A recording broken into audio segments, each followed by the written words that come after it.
The final episode of Better Call Saul is a contender for the single best episode of both the aforementioned show and its predecessor. The way it brings Jimmy's character arc to a close is simply beautiful, and if it is indeed the last time we're to see this universe and its characters, then I struggle to think of a better goodbye. It is simply phenomenal. And yet, when I sat back after the credits and reflected on the journey I had just finished, my first thought wasn't of the episode I had just watched. It wasn't even about Jimmy. It was of a scene a few episodes earlier, the last time we ever saw the character of Gustavo Fring.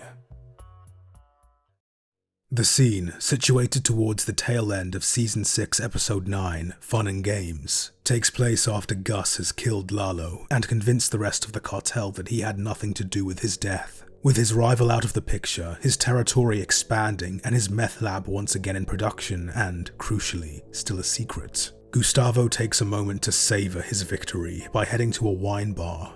There, he meets a server, David, who is evidently a close acquaintance, who offers him to try an expensive type of wine. The two continue to talk before David leaves to go get another rare bottle to show him. Gus waits, but after a few moments decides to leave before he returns, telling the bartender to tell David he was called away when he returns.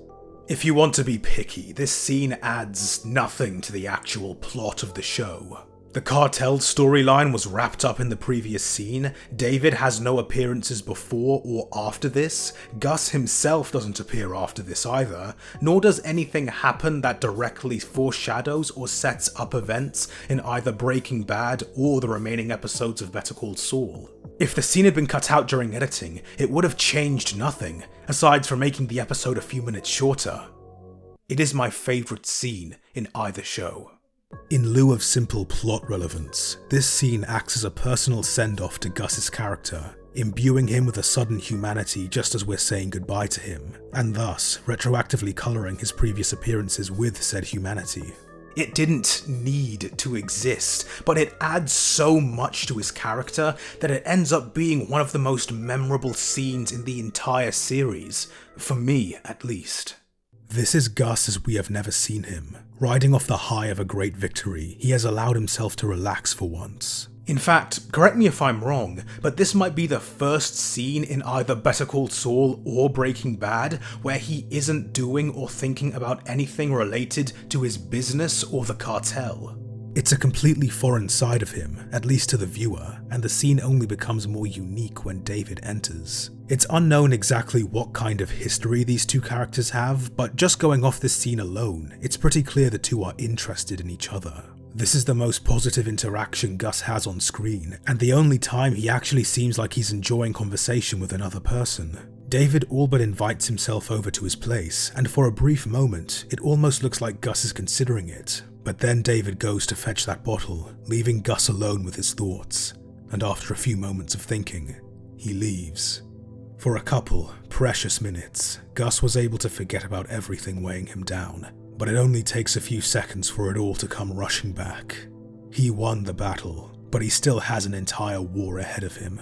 You could debate whether he left because he didn't want to risk getting David caught up in his world, or if he realized he just didn't have the time for a relationship. Either way, it adds a tragic layer to Gus's character. One thing Better Call Saul did throughout its run was emphasize how deep Gus's hatred for the cartel and the Salamanca family runs. We already know from Breaking Bad that he bears a strong grudge against them, but here his feelings are explored even deeper. He saves Hector's life when he gets a stroke, getting him the best treatment in the country to help him regain cognition, only to pull it before he can actually recover, trapping him in his own body and forcing him to watch as every single member of his family is killed. Gus didn't do it out of any sense of justice or retribution. It was revenge, pure and simple. And by devoting himself to this revenge, by refusing to allow himself a normal life, Gus has allowed Hector to, in a sense, win. If Walter's weakness was his ego, his ballooning narcissism that kept him addicted to the game, then Gus's weakness is his hate. His loathing for the Salamancas and desire for vengeance is what prevented him from ever truly being content, and in the end, it's what would get him killed.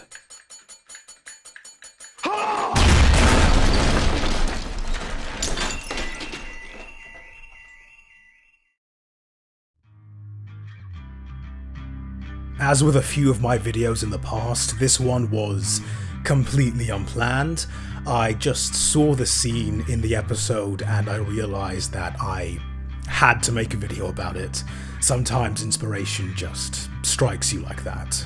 However, I was already planning on making a video before that, one that's a lot more in line with my usual production values, let's say. One that should be much longer and also much more broad in its scope. If you want to know when that comes out, then be sure to subscribe, hit the bell, all that bullshit that YouTube tells you to do, and yeah, I will see you soon. Bye bye.